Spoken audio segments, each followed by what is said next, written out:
Operation సింధూర్పై పార్లమెంట్లో జరిగిన చర్చ సందర్భంగా ప్రధాని మోదీ ప్రతిపక్షాల అనుమానాలకు ప్రశ్నలకు సుదీర్ఘంగా సమాధానం చెప్పే ప్రయత్నం చేశారు సార్. క్లారిటీ ఇచ్చే ప్రయత్నం చేశారు. చాలా అంశాలను కూడా ప్రస్తావించారు. దానిలో ముఖ్యంగా చెప్పింది సింధూర్ను ఆపాలని ఏ దేశ అధినేత చెప్పలేదు అని చెప్పి. దీని మీద రాహుల్ గాంధీ కూడా రియాక్ట్ అయ్యారు సార్. ట్రంప్ చేస్తున్న వ్యాఖ్యల్ని తిప్పికొట్టే ధైర్యం మోదీకి లేదు.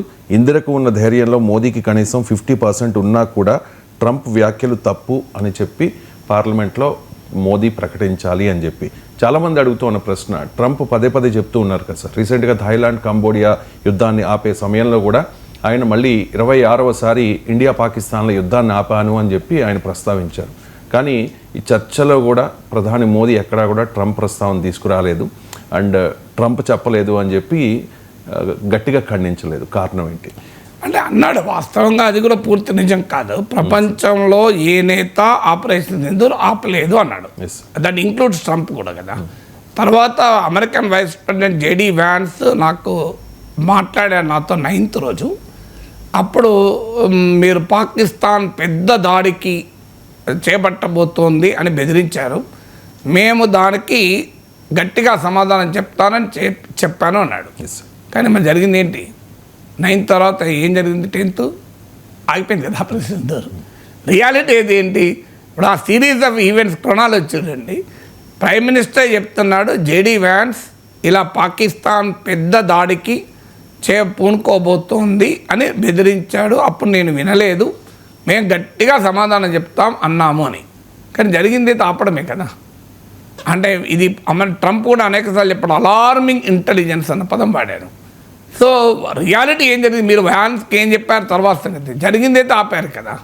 నిజంగానే వ్యాన్స్కు చెప్పినట్లుగా పాకిస్తాన్ ఇంకా అలాగే చావుదెబ్బ తీసుంటే మోడీ స్టేట్మెంట్ ఇస్ రైట్. కానీ వ్యాన్స్ బెదిరించారని మీరే చెప్తున్నారు.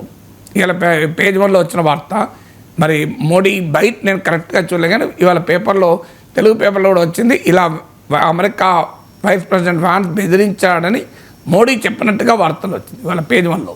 సో అందువల్ల మీరు వ్యాన్స్ బెదిరిస్తే మోడీ ఏమన్నాడు, అంతు చూస్తాం దానికి సమాధానం చెప్తాం ఏదో అన్నాడు, బుల్లెట్కు మేము ఇంకా గట్టిగా సమాధానం చెప్తామని అన్నాడు అని. మే 9న అమెరికా ఉపాధ్యక్షుడు మాట్లాడారు. పాక్ భారీ దాడికి సిద్ధమవుతోందని బెదిరించారు. అంతకు అంతా బదులిస్తాము, బుల్లెట్కు శతఘ్నితో సమాధానం ఇస్తామని స్పష్టంగా చెప్పాను. ఇప్పుడు మే 9 తర్వాత ఎన్ని రోజులు జరిగింది యుద్ధం? ఆగిపోయింది కదా సార్. మరి అదే కదా ఇప్పుడు క్వశ్చన్. ఇప్పుడు మే 9 తర్వాత యుద్ధం ఎన్ని రోజులు? 10 రోజులు జరిగిందంటే నేను ఒప్పుకుంటా. బుల్లెట్కు శతఘ్నులతో సమాధానం చెప్పినట్టుగా అంగీకరించవచ్చు, అంతగా చెప్పినట్టు. ఇప్పుడు వ్యాన్స్ బెదిరించాక జరిగింది ఆగిపోయింది కదా, అదే క్వశ్చన్ కదా ఇప్పుడు క్వశ్చన్ అదే. మీరు నిజంగానే వ్యాన్స్తో చెప్పినట్టే చేస్తుంటే ఇబ్బంది లేదు కదా. ఇప్పుడు ఈ ప్రశ్నకు ఆన్సర్ చెప్పాలి కదా. మరి అమెరికా బెదిరించింది అని మోడీయే చెప్తున్నాడు. బెదిరించిన తర్వాత ఆపరేషన్ ఆగింది, ఇది నిజం. ఇప్పుడు ఎట్లా 2 సెంటెన్స్లు అయితే నిజం కదా. అమెరికా బెదిరించింది, ఆపరేషన్ సింధూర్ ఆగింది, ఇది తమ్నేల్ అయిపోయింది కదా. ఇప్పుడు దీనికే కాదని అనలేం కదా. ఈ 2 ఫ్యాక్ట్సే కదా. బెదిరించిందని ప్రైమ్ మినిస్టరే చెప్పాడు, ఆగిందనేది రియాలిటీ. మధ్యలో ఏంటి, అంతకంత సమాధానం చెప్తాం, బుల్లెట్కు శతఘ్నితో సమాధానం చెప్తాం అన్నాడు. కానీ వాస్తవంగా చెప్పలేదు కదా. సింధూర్ ఈజ్ స్టాప్డ్ కదా. So that is the fundamental question. ఇప్పుడు ఆపరేషన్ సింధూర్ ఆపడం రైటా రాంగ్ అనే డిబేట్లో నేను వెళ్ళడం లేదు. ఎందుకంటే నేను యుద్ధ సమయంలో కూడా మాట్లాడాను. ఆపరేషన్ సింధూర్ ఆపడమా ఆపకపోవడమా అనేది టీవీ స్టూడియోల్లో యాంకర్లు డిసైడ్ చేసేది కాదు, విశ్లేషకులు డిసైడ్ చేసేది కాదు. It is a national security decision, it is the strategic decisions. ఇలాంటిది ప్రభుత్వము విత్ ఆల్ ఇట్స్ విజ్డమ్, అది ఇప్పుడైనా ఎప్పుడైనా.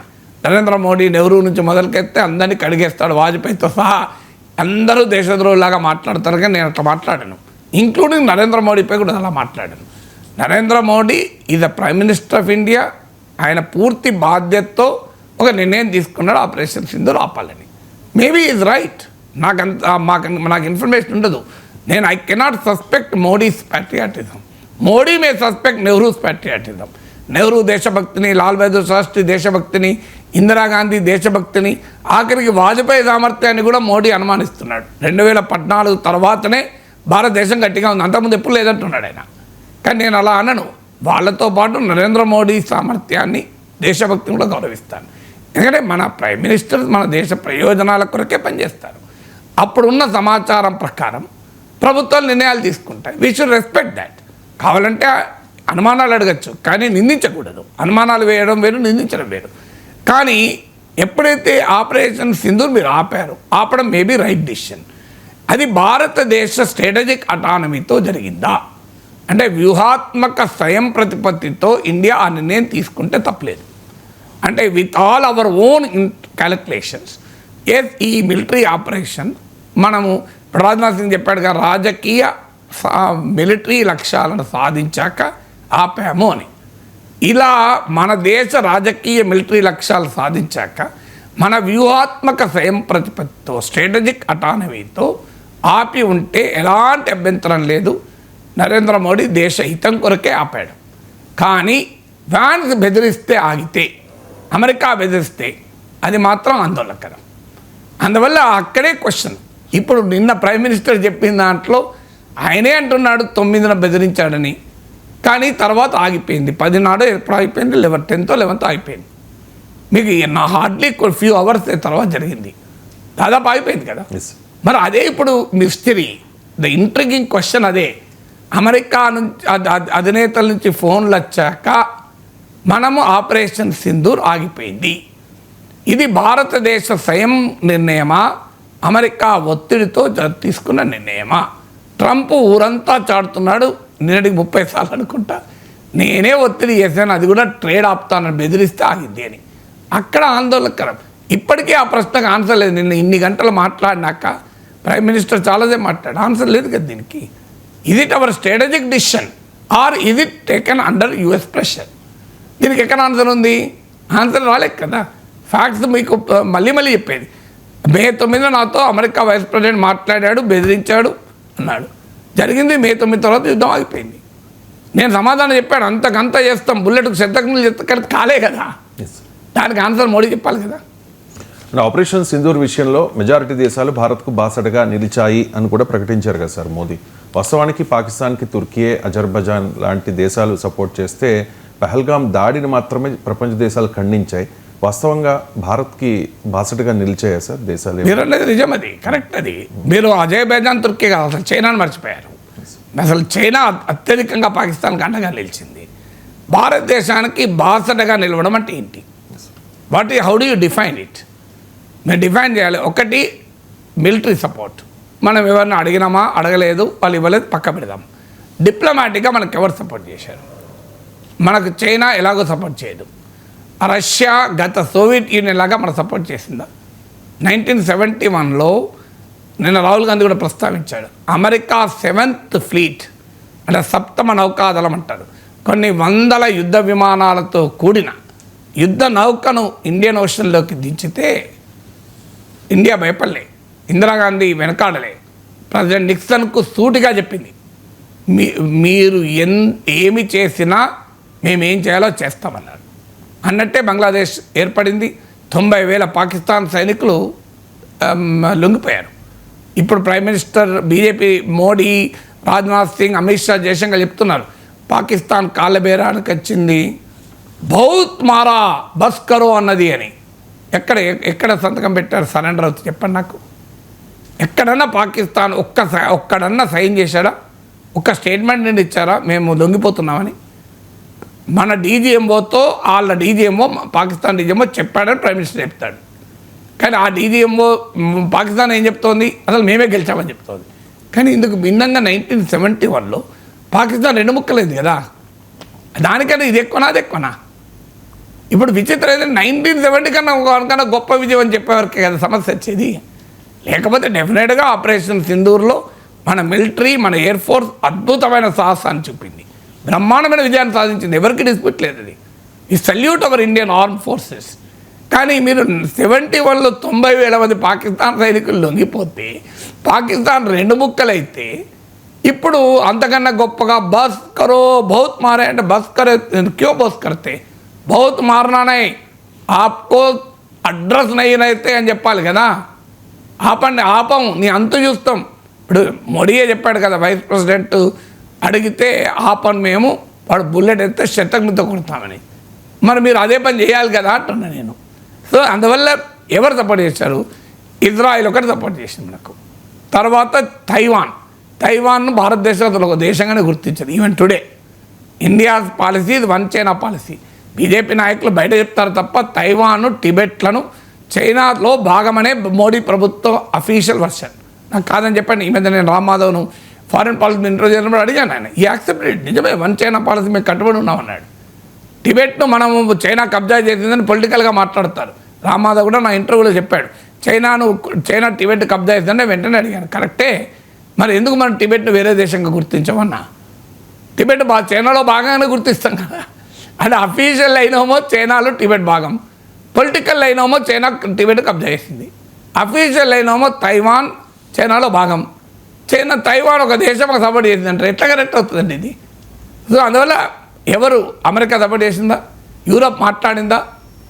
అసలు యునైటెడ్ నేషన్స్లో కౌంటర్ టెర్రరిజం వైస్ చైర్గా జరిగింది కదా. IMF వరల్డ్ బ్యాంక్ అప్పులాగినాయా? అసలు ఐ లవ్ పాకిస్తాన్ అని ట్రంప్ మాట్లాడాడే. పాకిస్తాన్ పహల్గామ్లో అమాయకుల రక్తంతో తడిసిన ఆ పాకిస్తాన్ మిలిటరీ చీఫ్ అదే రక్తపు చేతులతో వైట్ హౌస్కి వస్తే ట్రంప్ కరచాలనం చేశాడే. ఆ భారతీయుల రక్తంతో చేతులు నింపుకున్న ఆ అసీం మునీర్ చేతులతో కరచాలనం చేశాడు ట్రంప్ కదా. ఇది మనకి ఎక్కడ డిప్లొమాటిక్ విజయం? ప్రపంచం అంతా మన బాసటగా నిలిచిందంటే ప్రపంచంలో ఏ ఒక్క దేశమైనా పాకిస్తాన్ ఖండించిందా? షోమి. భారతదేశం క్వాడ్లో భాగం, అందులో పాకిస్తాన్ లేదు.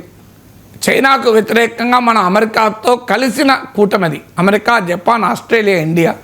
ఇండో పసిఫిక్ ప్రాంతంలో అమెరికా వ్యూహాత్మక ప్రయోజనాల కొరకు భారతదేశం సపోర్ట్ చేసింది. అఫ్కోర్స్ మన ప్రయోజనాలు కూడా ఉన్నాయి చైనాతో మనకున్న గొడవల వల్ల, కానీ క్వాడ్ పాకిస్తాన్ పేరు చెప్పలేదు.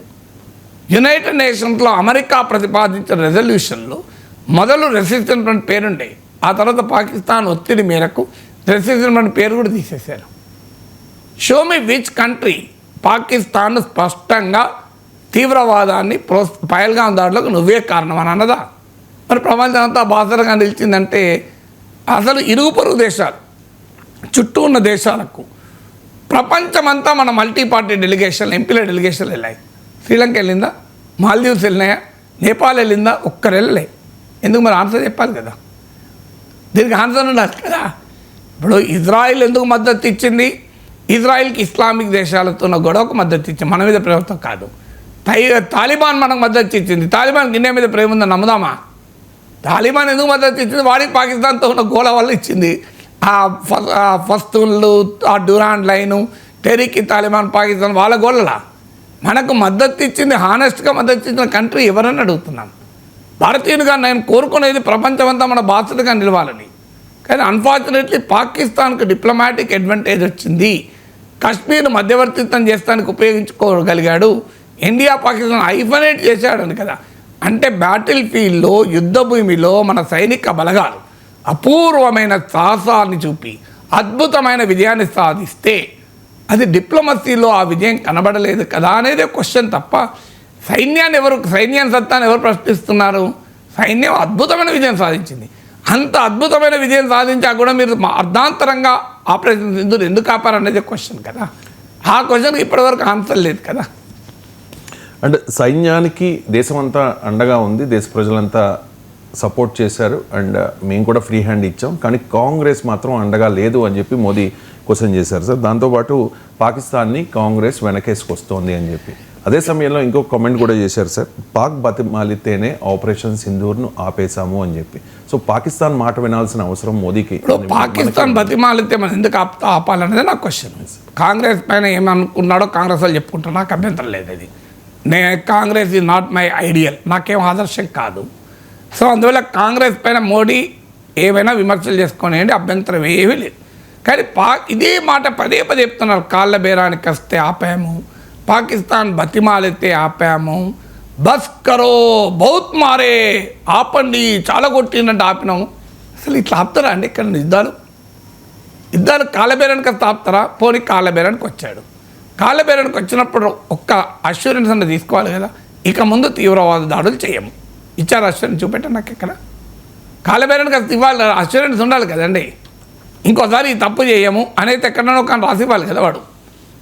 అంటే మళ్ళీ ఎక్కడన్నా ఇక ముందు భారత భూభాగం పైన పాక్ ప్రేరేపిత తీవ్రవాదులు దాడులు చెయ్యరు అని రాసి ఎక్కడన్నా ఇచ్చిందా చెప్పండి నాకు. మరి కాలబేరానికి వచ్చినట్టు ఏంటండి ప్రూఫ్ ఏంటి? కాలబేరానికి వస్తే మరి ఎందుకు రాయించుకోలేదు? మీరు ఎందుకు వదిలేశారు? కాలబేరానికి వచ్చిన ఎందుకు వదిలేశారు? మీరు ఇప్పుడు ఏదో ఇద్దరి మధ్య గొడవ అవుతుంది, వాడు అన్యాయంగా వాడిని కొట్టాడు, పోలీస్ స్టేషన్ తీసుకెళ్తారు. నేను ఇక ముందు కొట్టను సార్ అని పేపర్ మీద రాసిస్తాను, అవునా కదా? క్షమాపణ రాసిస్తాడు, ఇక ముందు నేను పొరపాటున కూడా దాడి చేయను అని రాసిచ్చినాక పోలీసు వాళ్ళ ముందర సంతకాలు చేసుకొని పంపిస్తారు. మినిమం కదా ఇది. మరి కాలబేరానికి వచ్చినప్పుడు ఎందుకు మీరు ఆపారు? ఎందుకు రాయించుకోలేదు? కాలబేరానికి వస్తే వదిలేస్తారా శత్రువును?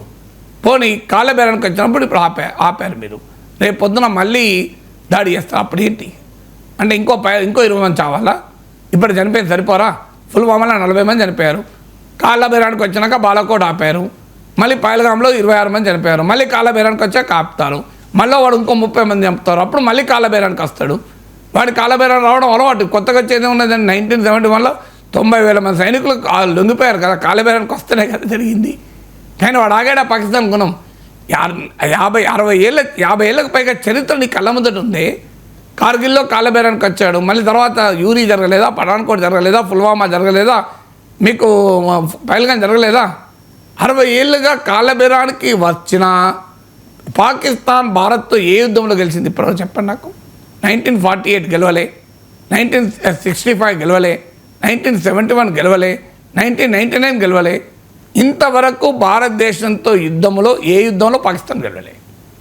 ప్రతిసారి వాడు కాలబేరానికి వస్తున్నాడు. కానీ మనం వదిలేస్తే ఎట్లా? 1971లో కాలబేరానికి వస్తే వదిలేయలే ఇందిరాగాంధీ, 2 దేశాలుగా విడగొట్టి పంపించింది పోరాడు అని. పాకిస్తాన్ బంగ్లాదేశ్ 2 కంట్రీస్ ఏర్పడ్డాయి. అది కాలబేరానికి వస్తే చేయాల్సిన పని. 90,000 మంది సైనికులు లొంగిపోయారు, మామూలు విషయం కాదు కదా. 71లో కొన్ని దశాబ్దాల వాడు పాకిస్తాన్ వాడు ఏం చేయలేకపోయాడు.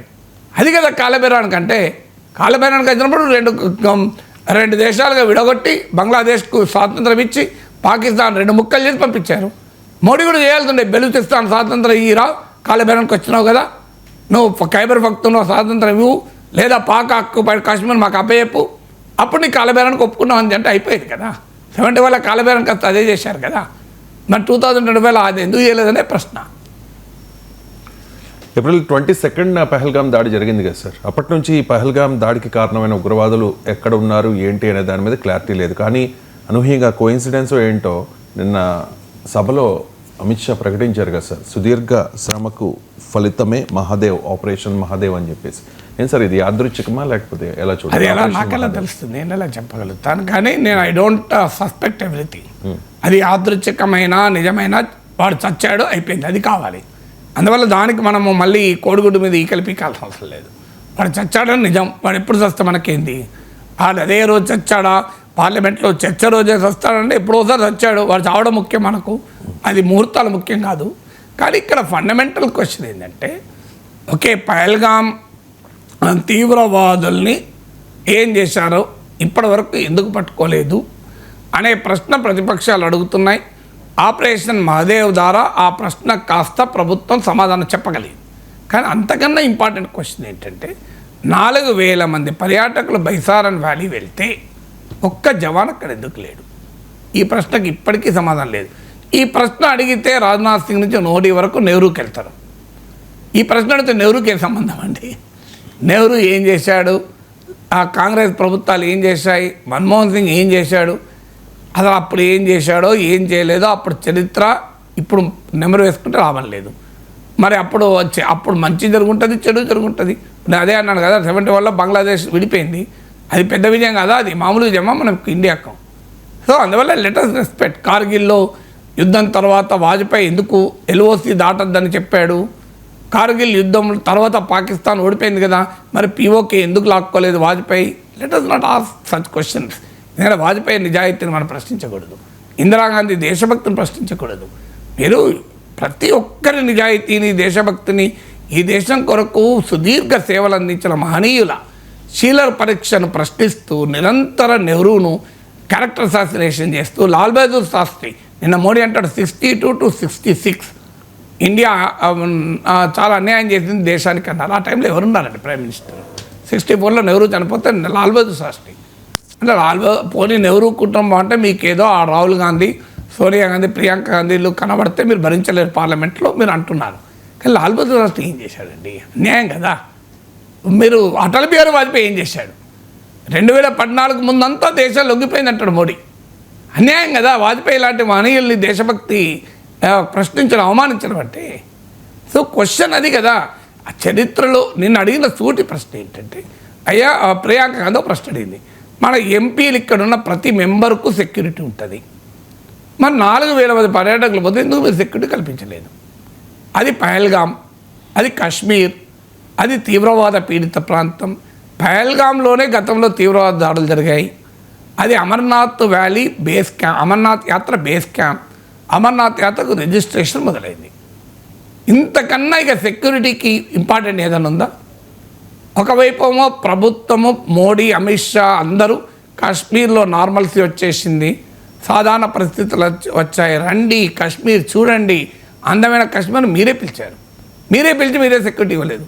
అది కదా క్వశ్చన్. ఇప్పుడు మరి ఆ 26 మంది ప్రాణాలు పోవడానికి ఎవడు బాధ్యులు?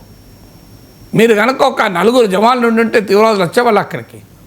ఎందుకంటే తీవ్రవాదులు చాలా పిరికి పొందారు, వాడి ప్రాణం పోతాడు, వాడు రాడు. ఇక్కడ క్వశ్చన్ కూడా ఏమొచ్చింది, మీరు ముంబై దాడులప్పుడు ఏం చేయలేదని అడిగితే అప్పుడు ప్రియాంక గాంధీ ఆన్సర్ చేసింది, ముంబై దాడులప్పుడు ఏం చేయకపోవడం ఏంటి, అజ్మల్ కసమ్ మినహా అందరినీ అక్కడే ఆన్ ది స్పాట్ మట్టు పెట్టాం, ఆ అజ్మల్ కసమ్ను కూడా పట్టుకొని ఉరి తీసాం, పహల్గామ్ తీవ్రవాదులు మరి ఎక్కడ మట్టు పట్టారని అడిగారు క్వశ్చన్. ఇప్పుడు ముంబై దాడులప్పుడు ఏమీ చేయలేదంటే క్వశ్చన్ రాదా? మన కళ్ళ ముందటే కదా, ముంబై నది వీధుల్లో కదా అందరిని కథం చేశాం. సో అందువల్ల let us not suspect our governments. ఇప్పుడు ఈ 26 మంది చనిపోవడానికి మోడీ ప్రభుత్వ క్రిమినల్ నెగ్లిజెన్స్ కారణం నేను కూడా అన్నాడు, నేరపూరిత నిర్లక్ష్యం కారణము, 26 మంది చావడానికే చేశారు అని ఇట్లాంటి చిల్లర విమర్శలు నేను చేయను. కానీ there is a security labs. ఇది ఆల్ పార్టీ మీటింగ్లో అమిత్ షాని అంగీకరించినట్టు కూడా వచ్చింది. ఏ తప్పు జరగకపోతే మనం ఇక్కడ ఎందుకు కూర్చుంటామని. మరి ఇంటెలిజెన్స్ వైఫల్యమా, భద్రతా లోపమా? 4,000 మంది అక్కడ ఒక ఎంపీ పోయి ఉంటే పాపం 4,000 మంది బతికేవాళ్ళు. ఎందుకంటే ఆ ఎంపీ కొరకైనా 4 గన్మెన్లు వచ్చేవాళ్ళు కదా. దురదృష్టం ఏంటంటే ఒక్క ఎంపీ కూడా పర్యాటకులు ఉండుంటే ఈ పరిస్థితి జరిగేది కాదు. అంటే ఎంపీల భద్రతకోమో విఐపీల భద్రతకు ఇంత ఖర్చు పెడతామే, సామాన్య ప్రజల భద్రతకు మీరు 5 ఎందుకు ఖర్చు పెట్టారు అని క్వశ్చన్. ఈ ప్రశ్న అడిగితే మళ్ళీ నెహ్రూ, మళ్ళీ ఇందిరాగాంధీ హిస్టరీలోకి పోవడం తప్ప ఏ క్వశ్చన్ అడిగినా హిస్టరీలోకి వెళ్ళాను నిన్న. ఇక వెళ్ళి 1947 నుంచి మొదలు పెట్టుకుని చరిత్ర అంతా చెప్పడం. So lessons in history cannot be the answer to the questions in the present times. నేటి పరిస్థితుల్లో అడుగుతున్న ప్రశ్నలకు చరిత్ర పాఠాలు సమాధానాలు కావు. నేను అందుకే నిన్న ఉదాహరణ కూడా చెప్పాను. మీరు క్రికెట్ టీంలో కొత్తగా ఒక ప్లేయర్ తీసుకుంటారు, పాత ప్లేయర్ బాగా ఆడలేదని, వాడు ఒక 5 రన్లు కొట్టే వచ్చేస్తాడు. నీ మీద ఎన్నో ఆశలతో నిన్ను టీంలో తీసుకున్నాం, నువ్వు 5 రన్లు కొట్టే వచ్చావు అని అడిగితే నేను ఒక్కరినే 5 రన్లు కొట్టి ఆచానా, 2024లో ఇంకో ఇంతమంది 5 రన్లు చేశారు, 0 చేశారు, 2010లో చేశారు, 1972లో చేశారు, 1948లో చేశారు, వాళ్ళందరూ డక్అవుట్ అయితే ఏం లేదు నన్నే అంటారా అని అడిగితే ఏం సమాధానం ఉంటుంది? అసలు దానికి ఆన్సర్ ఉంటుందా? అయ్యా నిన్ను ఎన్నో ఎక్స్పెక్టేషన్తో మ్యాచ్లోకి దించితే నువ్వు 5 రన్లే ఎందుకు కొట్టావంటే answer is not 48 cricket match, answer is not 53 cricket match కదా. అప్పుడు మోడీ ఆన్సర్ అదే ఉంది. అయ్యా మీరు భద్రత ఎందుకు కల్పించలేంటే నెహ్రూ 1948నే నెహ్రూజీనే అని మొదలుపెట్టాడు. కాదయ్యా ఇంటెలిజెన్స్ వైఫల్యం ఉందా అంటే 1962నే నెహ్రూనే అన్నారు. అయ్యా 4,000 మంది పర్యాటకులు ఉన్నా మీరు ఒక్కరిని జవాన్ ఎందుకు పెట్టాలంటే 1967నే నెహ్రూ ఇందిరాగాంధీనే అన్నాడు. అసలు ప్రశ్న ఏంటి, ఆన్సర్ నాకు చెప్పండి, దీని దానికి ఏమన్నా ఉందా పొంతనా? Right sir.